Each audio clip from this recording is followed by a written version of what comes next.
Bio अर्थात जीव विज्ञान में पौधों एवं जंतुओं में जनन, reproduction in plant and animal. अब बात आती है यहाँ पर रिप्रोडक्शन किसे कहते हैं अर्थात जनन किसे कहते हैं। तो सिंपल सी भाषा में आपको याद रखना है, सभी जीवधारी अपनी समष्टि अर्थात जाति को बनाए रखने के लिए जनन की प्रक्रिया करते हैं। सभी जीवधारी संसार में जो भी प्राणी है वो अपनी जीव जाति को बनाए रखने के लिए रिप्रोडक्शन अर्थात जनन की प्रोसेस करता है। और जो जनन होते हैं, जो रिप्रोडक्शन होता है वो दो प्रकार का होता है, सेक्सुअल रिप्रोडक्शन, एसेक्सुअल रिप्रोडक्शन अर्थात लैंगिक जनन और अलैंगिक जनन। आपको बताया जा रहा है जनन, तो जनन की परिभाषा में फिर से आपको बता दे रहा हूं और सुन भी लीजिए ध्यान पूर्वक। जनन, सभी जीवधारी अपनी समष्टि या जीव जाति को बनाए रखने के लिए जनन की प्रक्रिया करते हैं। जनन दो प्रकार का होता है, एक होता है लैंगिक जनन और दूसरा होता है अलैंगिक जनन। अर्थात सेक्सुअल रिप्रोडक्शन और एसेक्सुअल रिप्रोडक्शन, ये टू टाइप का रिप्रोडक्शन होता है। ठीक है, अब बात आती है कि लैंगिक जनन किसे कहते हैं। अब लैंगिक जनन पूछा है किससे कहते हैं, तो आपको बताना है सिंपल सी भाषा में, ऐसा जनन है जिसमें दो भिन्न भिन्न प्राणी भाग लेते हैं। दो भिन्न भिन्न का मतलब यहाँ पर यह है, इस प्रकार के जनन में नर और मादा दोनों भाग लेते हैं या नर और मादा दोनों प्राणी भाग लेते हैं। इस प्रकार के जनन को सेक्सुअल रिप्रोडक्शन अर्थात लैंगिक जनन कहते हैं। क्लियर हुआ? अब बात आती है अलैंगिक जनन। इस प्रकार के जनन में केवल और केवल एक भाग लेता है। केवल और केवल एक भाग का मतलब होता है एक प्राणी भाग लेता है, उसे अलैंगिक जनन कहते हैं। फिर से क्लियर करिएगा, जो जनन है दो प्रकार का होता है, लैंगिक जनन और अलैंगिक जनन। अर्थात लैंगिक जनन को सेक्सुअल रिप्रोडक्शन के नाम से भी जाना जाता है और जो अलैंगिक जनन है उसे एसेक्सुअल रिप्रोडक्शन के नाम से जाना जाता है। लेकिन जो यहाँ पर लैंगिक जनन है, पूछ दिया जाएगा कि लैंगिक जनन किसे कहते हैं, तो आपको सिंपल सी भाषा में आपको बताना है कि इस प्रकार के जनन में दो भिन्न भिन्न प्राणी, और ब्रैकेट में लिख देना है नर व मादा दोनों भाग लेते हैं, उसे लैंगिक जनन कहते हैं, जैसे मनुष्य। उसके बाद में बात आती है अलैंगिक जनन। इस प्रकार के जनन में केवल एक ही प्राणी भाग लेता है, उसे अलैंगिक जनन कहते हैं, एसेक्सुअल रिप्रोडक्शन कहते हैं। यहां तक बात क्लियर हुई? अब बात आती है कि प्लांट में जो रिप्रोडक्शन की प्रोसेस होती है वो किस प्रकार की होती है, अर्थात जो पौधों में जनन होता है वो किन प्रकारों से होता है। तो अब आगे देखिएगा, पौधों में अर्थात जो प्लांट्स होते हैं उनमें जो रिप्रोडक्शन की प्रक्रिया होती है वो किस प्रकार से होती है। तो सबसे पहले बात आती है विखंडन।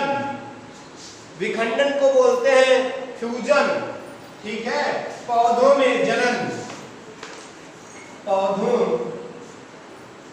में जनन, रिप्रोडक्शन इन प्लांट। पहला है विखंडन।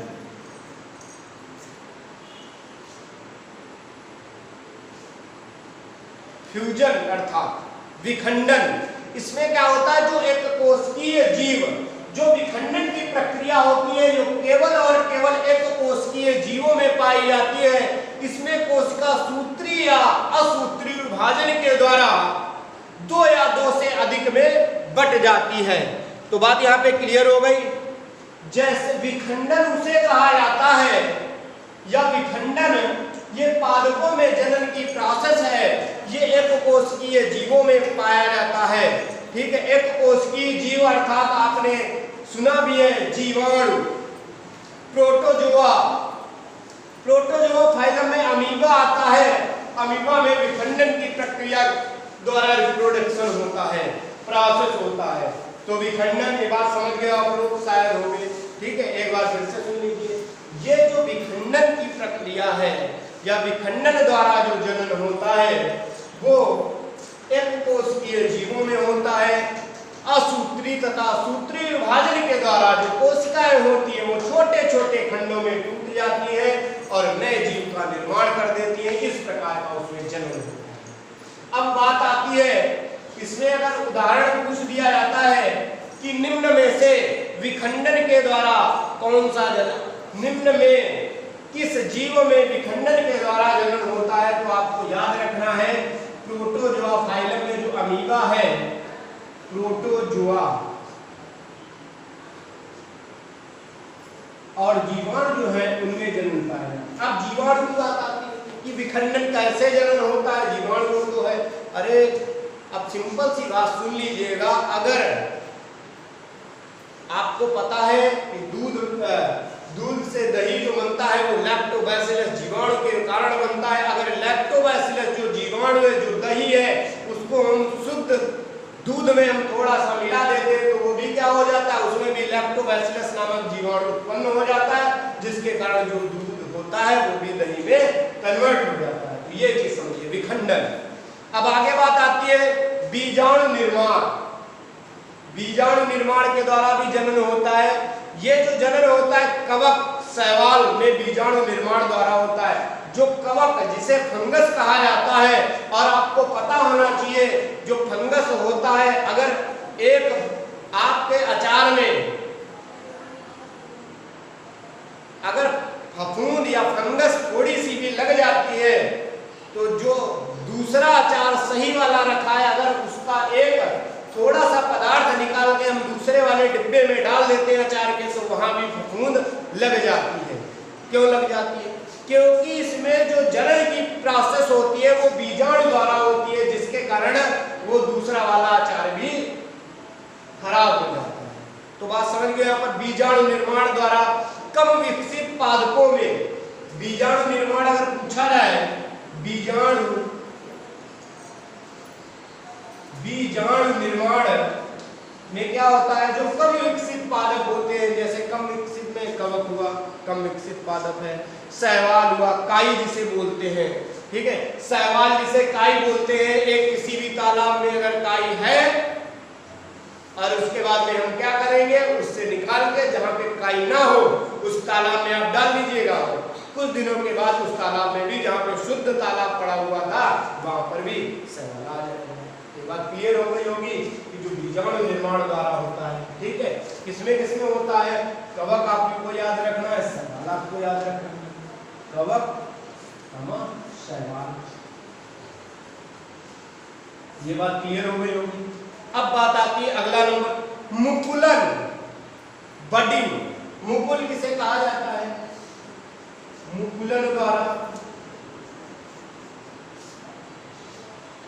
अब मुकुलन अर्थात बडिंग के द्वारा जो जनन होता है वो यीस्ट कोशिकाओं में होता है। यीस्ट अर्थात खमीर जिसे जानते हैं, ठीक है।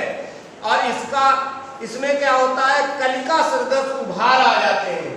जो यीस्ट होती है वो नई संरचना जब बनाती है या नया अपना आगे की श्रृंखला बनाती है तो इसमें मुकुलन बन जाते हैं, अर्थात उभार आ जाते हैं, जिसके कारण एक नए यीस्ट का निर्माण हो जाता है। तो ये बात क्लियर हो गई। अगर पूछा जाएगा कि मुकुलन किसमें होता है तो आपको क्या बताना पड़ेगा, यीस्ट। आगे बात आती है खंडन। सरल संरचना वाले जो बहुकोशिकीय पादप होते हैं उनका जो फिलामेंट होता है वो अगर टूट जाता है तो एक नए पौधे का निर्माण धारण कर लेता है। जैसे उदाहरण के तौर पर आपको पता होना चाहिए स्पाइरोगायरा, विखंडन,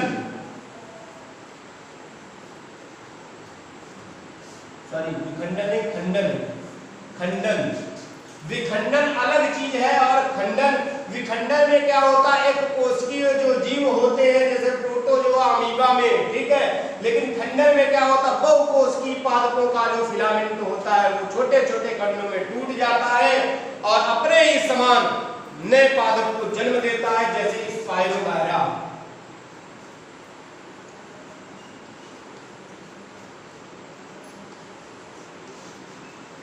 ये बात क्लियर हो गई। अब हम आगे बढ़ते हैं। जनन में ही वेजिटेटिव रिप्रोडक्शन होता है। इसमें जो अगला नंबर आएगा वो आता है कायिक जनन। कायिक जनन, जिसे वर्धी जनन के नाम से भी जाना जाता है। इंग्लिश में बोले तो वेजिटेटिव रिप्रोडक्शन। अब वेजिटेटिव रिप्रोडक्शन ये जो एक प्रक्रिया है वो अलैंगिक जनन की एक प्रक्रिया है, यानी कि सेक्सुअल रिप्रोडक्शन की एक प्रक्रिया है। ये केवल और केवल पौधों में होती है। और कौन से पौधे? जिनमें पुष्प नहीं आते हैं या पुष्प नहीं निकलते हैं, ऐसे पौधे जिनमें पुष्प कम मात्रा में विकसित नहीं होते हैं, उसमें इस प्रकार का जनन पाया जाता है, अर्थात वेजिटेटिव रिप्रोडक्शन। तो वेजिटेटिव रिप्रोडक्शन अब समझ लीजिए किसे कहते हैं, या कायिक जनन। ये एक अलैंगिक जनन की विधि है जो पौधों के समस्त भागों से होती है, लेकिन केवल और केवल पुष्पों को छोड़कर। कायिक जनन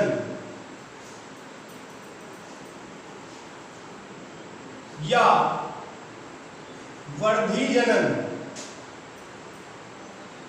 वेजिटेटिव रिप्रोडक्शन, ये एक अलैंगिक जनन की विधि है जो पौधे के समस्त भागों से होती है, पुष्प को छोड़कर। ठीक है, ये अलैंगिक जनन की एक विधि है, ये पादपों में होती है, केवल और केवल पुष्प भाग को छोड़कर। तो ये बात समझ गए। अब इसमें जो जनन होता है बहुत से प्रकार का होता है। नंबर 1, जड़ों द्वारा।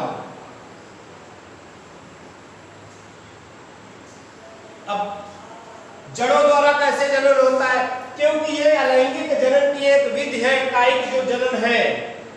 ठीक है, तो जड़ों द्वारा कैसा होता है आपको पता होना चाहिए। डहलिया हुआ, सतावर हुआ या शकरकंद हुआ, ये सब जड़ें हैं। ये जो जड़ें होती हैं इन्हीं को हम काट करके क्या करते हैं कि नए पौधे का निर्माण करते हैं। तो जड़ों द्वारा जनन हो गया। तने द्वारा आपको पता होना चाहिए, स्टेम द्वारा, बाई स्टेम। तनों द्वारा कैसे होता है?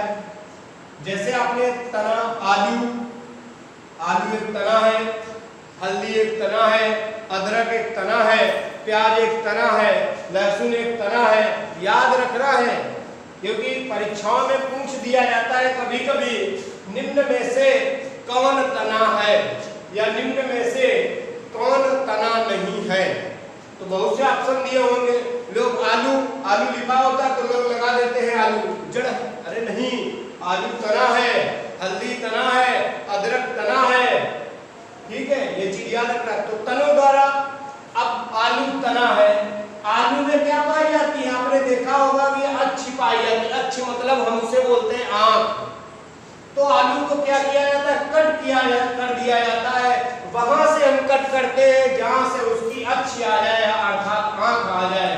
जब अच्छी आ जाती है तो क्या होता है कि उस आलू के तने को हम लगा देते हैं और एक नए पौधे को विकसित कर देते हैं। तो ये तनों द्वारा, स्टेम द्वारा, बाई स्टेम हो गया। अब बात आती है पत्तियों द्वारा। अब बात आती है आगे पत्तियों द्वारा, बाई लीफ। अब जब पत्तियों द्वारा जनन होता है, क्योंकि पत्तियों द्वारा आपको भी पता है, पत्तियों द्वारा जो अजूबा एक प्रकार का पौधा है, उसमें जो जनन की प्रोसेस होती है वो पत्तियों के द्वारा होती है। जैसे ये एक पत्ती है तो यहाँ से भी क्या होती है, बहुत सी पत्र कलिकाएं निकलना स्टार्ट हो जाती है और कुछ समय के बाद में क्या होती है, नई पत्तियों की संरचना बन जाती है। ये भी क्या है, एक प्रकार का रिप्रोडक्शन है, अर्थात जनन है, जो किसमें जो कायिक जनन की एक विधि है, या वर्धी जनन या वेजिटेटिव रिप्रोडक्शन की एक विधि है, या अलैंगिक जनन की एक विधि है। उसके बाद में बात आती है कृत्रिम कायिक जनन। क्या होता है कृत्रिम कायिक जनन में? क्या होता है कृत्रिम कायिक जनन में, जो अच्छी किस्म के पौधे प्राप्त करने के लिए जो पादप वैज्ञानिक होते हैं या जो विद्वान लोग होते हैं या जो वैज्ञानिक लोग होते हैं, वो क्या करते हैं कि नई या अच्छी किस्म के पौधे तैयार करने के लिए कटिंग, लेयरिंग, ग्राफ्टिंग व बूटी द्वारा एक प्रकार के, आपने देखा होगा कि कोई भी पौधा होता है या पादप होता है, उसमें कलम लगाना, कलम लगाने का मतलब ये होता है कोई एक दूसरा पौधा होता है, उसमें आपने देखा होगा कि एक पौधा होता है उसमें विभिन्न प्रकार के पुष्प आते हैं। विभिन्न प्रकार के मतलब क्या होता है, रेड भी आता है, येलो भी आता है, व्हाइट भी आता है, ब्लैक भी आता है, जितने सारे कलर होते हैं वो उतने पुष्प आते हैं। क्यों आते हैं? क्योंकि जो पादप वैज्ञानिक लोग हैं वो उनको क्या कर दिए, ग्राफ्टिंग या बूटिंग के द्वारा उनको क्या कर देते हैं, उस पे दूसरी कलम लगा देते हैं, तीसरी लगा देते हैं, तमाम सारी कलमें लगा देते हैं, जिसके कारण एक नए पौधे का जन्म हो जाता है, जिसे कहा जाता है कृत्रिम कायिक जनन। कृत्रिम का मतलब होता है आर्टिफिशियल वेजिटेटिव रिप्रोडक्शन। आर्टिफिशियल का जो मनुष्य के द्वारा निर्मित किया जाता है उसे कृत्रिम कहा जाता है। ठीक है, तो ये बात क्लियर हो गई है कि जो जनन होता है वो 2 टाइप का होता है, लैंगिक, अलैंगिक, सेक्सुअल रिप्रोडक्शन, असेक्सुअल रिप्रोडक्शन। और आज आपको बता दिया गया है कि जनन, अलैंगिक जनन में बहुत सारी विधियां बता दी गई और जनन की बताई गई। उसके बाद में जो अगला नंबर आएगा, जो अगला टॉपिक होगा, वो आपको बताया जाएगा पुष्प की संरचना, स्ट्रक्चर ऑफ फ्लावर। अर्थात आपको यह बताया जाएगा कि पुष्प, क्योंकि बहुत बार यहाँ से भी बहुत बार प्रश्न पूछा गया है बोर्ड एग्जामों में। और उसके बाद में जो पुष्प की संरचना आती है, कुछ नहीं, सुपर टीईटी या टीईटी आदि अन्य भी एग्जाम जो होते हैं शिक्षा से रिलेटेड, वहां पे केवल और केवल सिक्वेंस पूछ दिया जाता है कि जो पुष्प है, पुष्प की जो संरचना होती है, बहुत से ऑप्शन वहां पे दिए जाते हैं और केवल उनका सिक्वेंस गड़बड़ा दिया जाता है, लोग समझ ही नहीं पाते हैं, सब गड़बड़ करके चले आते हैं। जैसे मैंने आपको आहार नाल की संरचना में बताया था, ठीक है, एलिमेंट्री कैनाल में मैंने बताया था कि शुरुआत कहाँ से होती है, मुख से होती है और अनस पे जाके समाप्त हो जाती है, अर्थात गुदा द्वार। अब वहां पे जब 4 ऑप्शन दिए जाते हैं तो लोग गड़बड़ा देते हैं कि पहले बड़ी आंत आएगी कि छोटी आंत आएगी।